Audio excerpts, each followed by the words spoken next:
There's a voice in your head that sounds exactly like you. It knows every one of your weak spots, and most people spend their entire lives either believing it or trying to shut it up. Both are mistakes.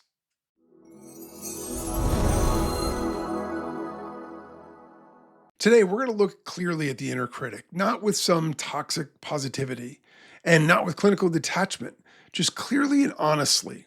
By the end of this, you'll understand what the inner critic actually is, where it tends to come from, why it sounds so convincing, and what you can genuinely do with it without trying to just switch it off, because that doesn't work. This is part of the broader inner life work that we're doing here at Optimize.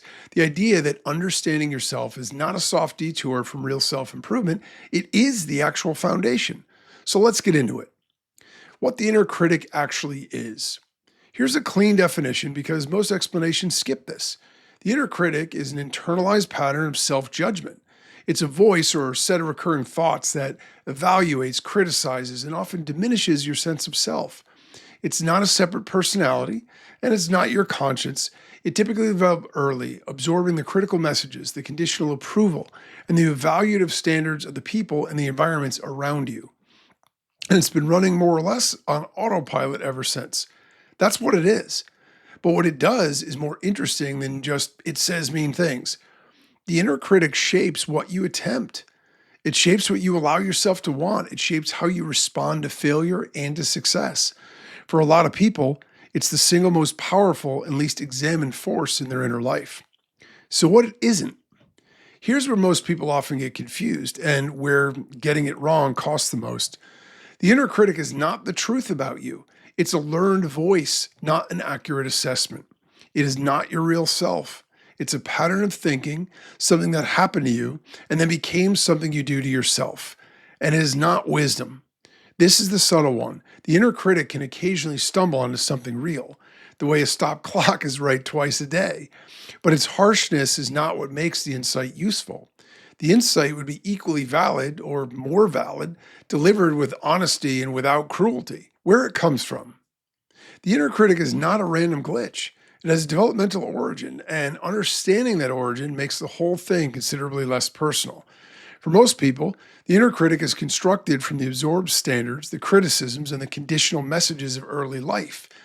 The parent who communicated that love depended on performance, the teacher whose disapproval felt catastrophic, the culture that said your value was contingent on achievement, appearance, or conformity. Over time, children internalize these external voices. They make them their own, partly because it feels safer to control the criticism yourself than to wait for it from outside. If you criticize yourself first, the external judgment loses some of its power. This was, in its original context, a kind of intelligence, an adaptation.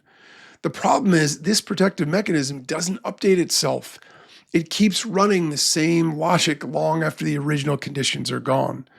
It applies standards built for a child navigating a specific environment to an adult living a completely different life, and it's merciless about it.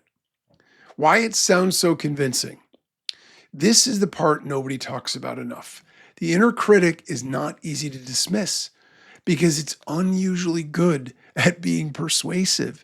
It knows your specific fears. It uses your own voice and your own cadence.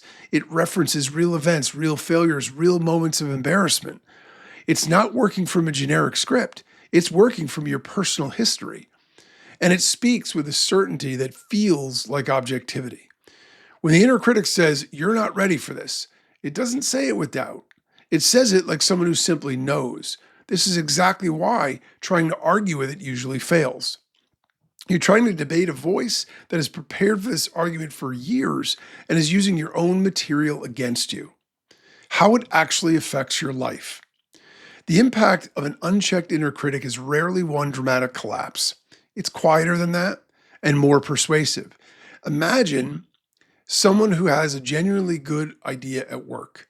They almost speak up in the meeting and then don't.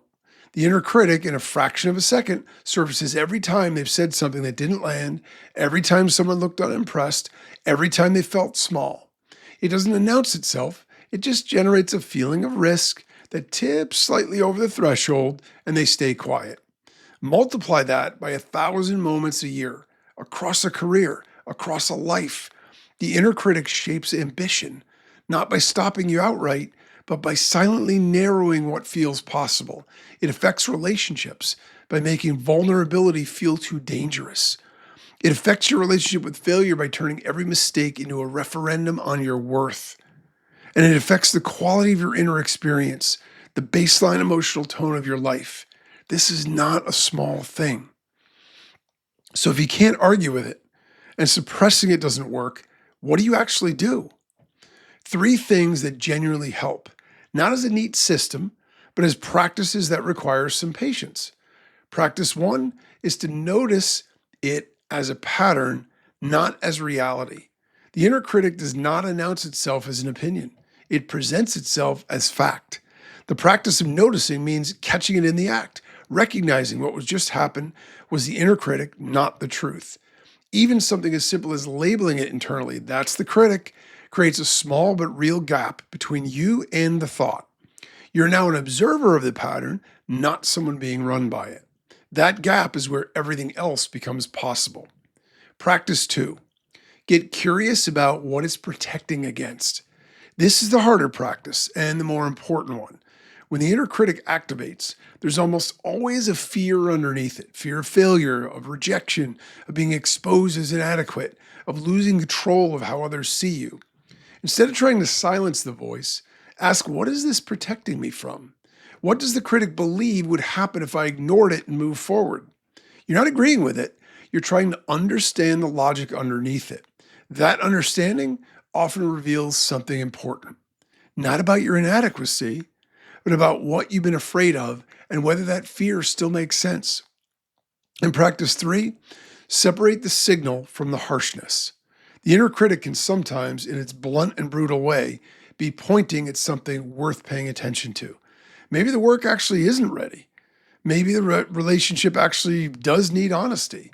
The practice here is to take the content of the criticism seriously, asking whether there's something real in it while rejecting the harshness of the delivery. Honest self-assessment doesn't require cruelty. The critic has conflated the two, but you don't have to. Separating them is a form of self-respect. And it also makes you considerably more accurate in your self-evaluation because shame tends to distort while genuine reflection clarifies.